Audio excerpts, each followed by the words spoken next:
Good day. Thank you very much for joining me on this platform. My name is Dr. Charlie, TSBD, the Small Business Doctor. Before we proceed with today's show, why don't we commit just a few seconds to look into the crucial importance of our environment? We prioritize entrepreneurship with sustainability. So please just hang in there, we'll soon be done. Indeed, our environment is of paramount importance. Whatever you do as an entrepreneur in agriculture, mining, construction, transport, retail, trading, wholesaling, all services, we encourage you to practice entrepreneurship with sustainability and pass on this environment in good steps to future generations for better use. That's exactly what we do with all our brands: VCCI, EIZ, SPGZ, SFS, and SPGA. Just marvel at the fluffy clouds on high, the beautiful waterfalls, and of course the still waters, the amazing duck swimming across the land, the cattle and the deer grazing. Above is the beautiful scenic Xmas Pass in Mutare, Manicaland, Zimbabwe. My name is Dr. Charlie. I want to encourage you to avoid cutting trees and polluting our cities, but practice entrepreneurship with sustainability. Thank you for listening and enjoy your show.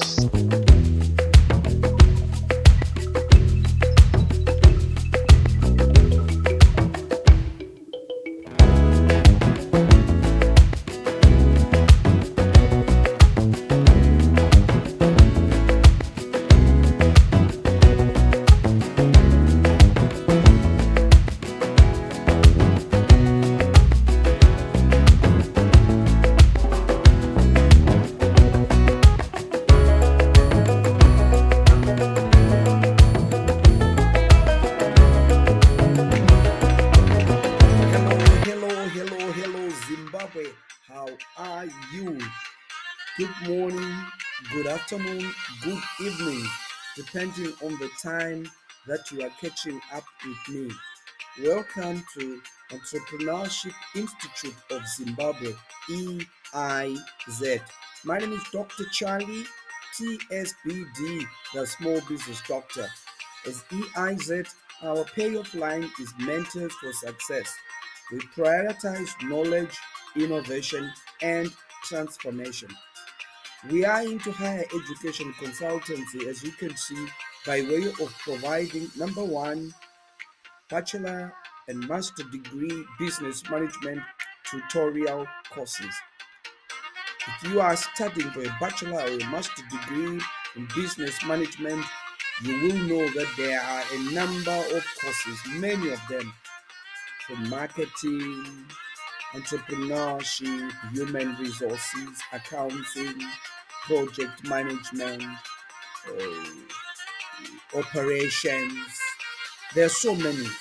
What we are saying is, if you are struggling with any particular course or module, if you want to put it that way, you can always come to EIZ. You can always reach out to us and say, hey, I am struggling in financial management, or I'm having challenges in auditing and taxation, or management accounting, or quantitative techniques, or business mathematics.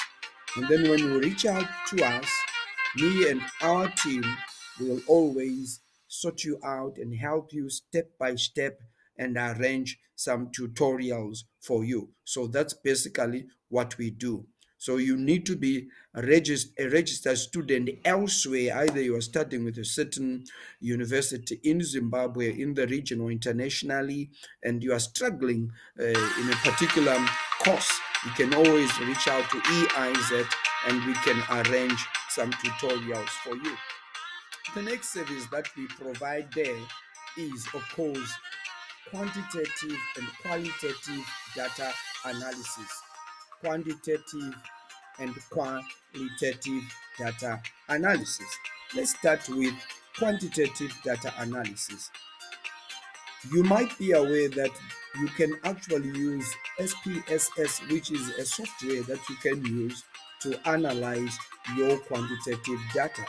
And quantitative research is whereby you use numerical values to collect data as well as to analyze data. You will start, of course, with what you call your descriptives, where you are describing uh, your sample and you are describing the outcomes of your results. You put a table and you are counting the frequencies, and then you calculate the percentages. That is what we call the descriptives. At the bachelor degree, usually the descriptives are enough to actually analyze your data. But if you are studying at a master degree level and even at PhD, certainly it's not enough to analyze your quantitative data just using the descriptive. And I see quite a number of master students, when I look at their dissertation, you find they only stop at the descriptive. We want to encourage you that you should go a step higher and use what are called inferential statistics. This is whereby you are now testing the relationships. So you can reach out to us and we can conduct workshops for you. Actually, these workshops are always ongoing. That's why you see we say ongoing book today. So we are always running these tutorials, running these workshops. So we'll walk you through the SPSS dashboard. We'll also coach you how to develop a questionnaire properly. Remember, when you develop your questionnaire, it's very, very critical because it is going to collect the data based on how you have developed or framed your questions. Think of this way: garbage in, garbage out. So if you do not set your questions properly, you are going to collect wrong data. Don't blame the participants. You are going to collect data which will not help you to effectively analyze what you want to analyze. So we will coach you how to properly develop your questionnaire, frame them, and then how to actually capture them in SPSS. We'll walk you through the SPSS dashboard. For example, there's the variable view and the data view. And then from there, we can walk you through cross tabulations, where you're doing your cross tabulations. And of course, before that, issues to do with testing. If your data is normal, the normality test will also do that and help you. And then you then go on to issues of correlation, where you want to find out whether variable A and variable B, how do these two relate? If there is an increase in variable A, what happens to variable B? For example, if rain increases, does that mean that you are going to have a higher yield in terms of your harvest? That's what I'm talking about. Rain, higher yield. Or if you are going to advertise, does that mean that your sales are going to increase? So we help you permutate those correlations. From there, we go on again to help you do what is called a regression. And this whereby you now want to identify whether a certain variable is a determining factor. And it's not only regression, it can be simple regression, it can be multiple regression, where you have got many, many factors. For example, I only explained to say advertising and sales, whereby advertising can be the independent variable and sales is the dependent variable. But sales does not just grow because of advertising. Sales can also grow because of the quality of the products. So the higher the quality, the higher the sales. But sales can also increase because of the customer care. So the greater the customer care, the higher the sales. Sales can also increase because of the convenience of your location, accessibility, because it is convenient, it is cheaper to just walk in. Maybe you are close to the community. So many people just naturally come to your shop as opposed to for them to get a combi or an aeroplane or whatever to try and reach you. So can you see advertising affecting sales, customer care affecting sales, quality affecting sales, accessibility affecting sales. So when we have these multiple factors affecting one variable, it becomes a multiple regression. Okay, so you can actually do that. We can also coach you to do factorial analysis. Again, this draws on the very same examples that I've shared with you, that in real life, rarely do you have one factor influencing the other. You have plenty. It's only that when you choose to have one independent and one dependent variable, it's like you are holding everything else as ceteris paribus at constant. But in real life, there are many, many underlying factors. So we can coach you to do factorial analysis so that you can actually measure the potence or the valence or the strength of the different factors. And at the end of the day, you develop a model and you're able to say, these factors are the major ones. You don't end there, especially if you're at PhD level. You can even go to what are called the SEM, which is structural equation modeling. So what we are saying is reach out to us as EIZ and we can coach you step by step how you can analyze your quantitative data. I know many students, the moment they confront statistics issues, hey, they really develop goosebumps and you say, how am I going to do it? Similarly, we will coach you when it comes to qualitative data. There are also a number of software that you can use to analyze qualitative data. Qualitative data is whereby you're actually using a conversation like what we are doing, an interview, and then you've got your phone, you are recording, and then when you're back home, you play back and then you begin to type.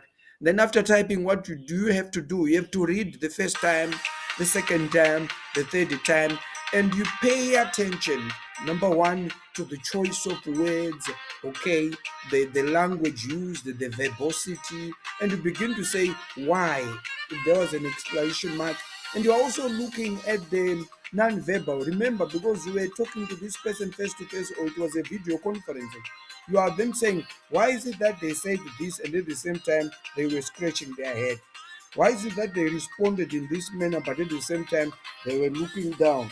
All along we're having good eye contact, but it's like they're looking down, or they are like this, or their confidence is down. You know what I'm talking about. You can begin to see that some responses will not be factual or truthful, or some participant was now digressing or they didn't want to tell the truth. You can then join the response plus the non-verbal because you're actually seeing the person. Okay, to cut the long story short, there is a software called NVivo. You can actually use it. So in summary, if you are to analyze qualitative data, you end up attaching labels to a particular sentence. We call these codes, and then you group the codes together, they can form a category, and then various category displays different types of relationships, so you end up coming up with themes. For example, is you are analyzing qualitative data. Let us say you were interviewing somebody in as far as what are their experiences when it comes to managing and growing their sales. So from your conversation, you pick out that the participant says, what we found out is that each time we advertise, our sales tends to increase. So you can come up with a theme on advertising. So you are now saying impact of advertising on sales as a theme. And then you then come to another theme, which will be customer care impacting sales. Then another theme, you're going to say product quality impacting sales. Then another theme, you're going to say accessibility of location. So all these things will again come out from that conversation. Okay, so this is qualitative data analysis. And by the way, there are 5 approaches of doing qualitative research. You can use what is called narrative as an approach, or case study, or ethnography, or phenomenology, or grounded theory. My experience from my interaction with a number of students in Zimbabwe, what I tend to see, even from their colleges or universities, there is a predominant use of the quantitative methodology when they are doing their dissertation. And like I said, many students just end at the descriptives. Very few go on the inferential. I'm talking about those that I have interacted. So this is not a blanket cover. So don't feel put down or offended. I'm not saying that's what happens with everyone, but I'm simply saying from the majority of those that I have interacted, what I tend to see is they tend to use quantitative, and majority of them just end at descriptive, including those at masters. And I want to encourage you to please don't stop at descriptives, go further and use inferential. And also don't just rely on quantitative, you need to use qualitative. Also, there is a confusion that I pick from those that I interact. They think that they've used qualitative if at the end of a structured questionnaire, which is a quantitative approach, then they just have an open-ended question there to say, do you have anything else to share with me? And then they will say, I actually did a mixed methods. That's not mixed method. This is actually a quantitative, because all we have throughout is purely that structured question. And then that only one open-ended question does not justify that you have used mixed method. Mixed methods is whereby you have used the questionnaire. Listen carefully. You have used the questionnaire. And then at the same time, you are actually conversing, having an interview, talking to the person, either via video or face to face, and not putting this one question to say, do you have anything to share? And then you say that alone is qualitative. That's not by any stretch qualitative, and it will not be a proper mixed method. Proper mixed method is you do the quantitative, and then you actually have an interview of some of the participants. For example, you can collect data from, say, 50 participants, and they are ticking strongly agree, neutral, disagree, strongly disagree. So you have 50 on one hand.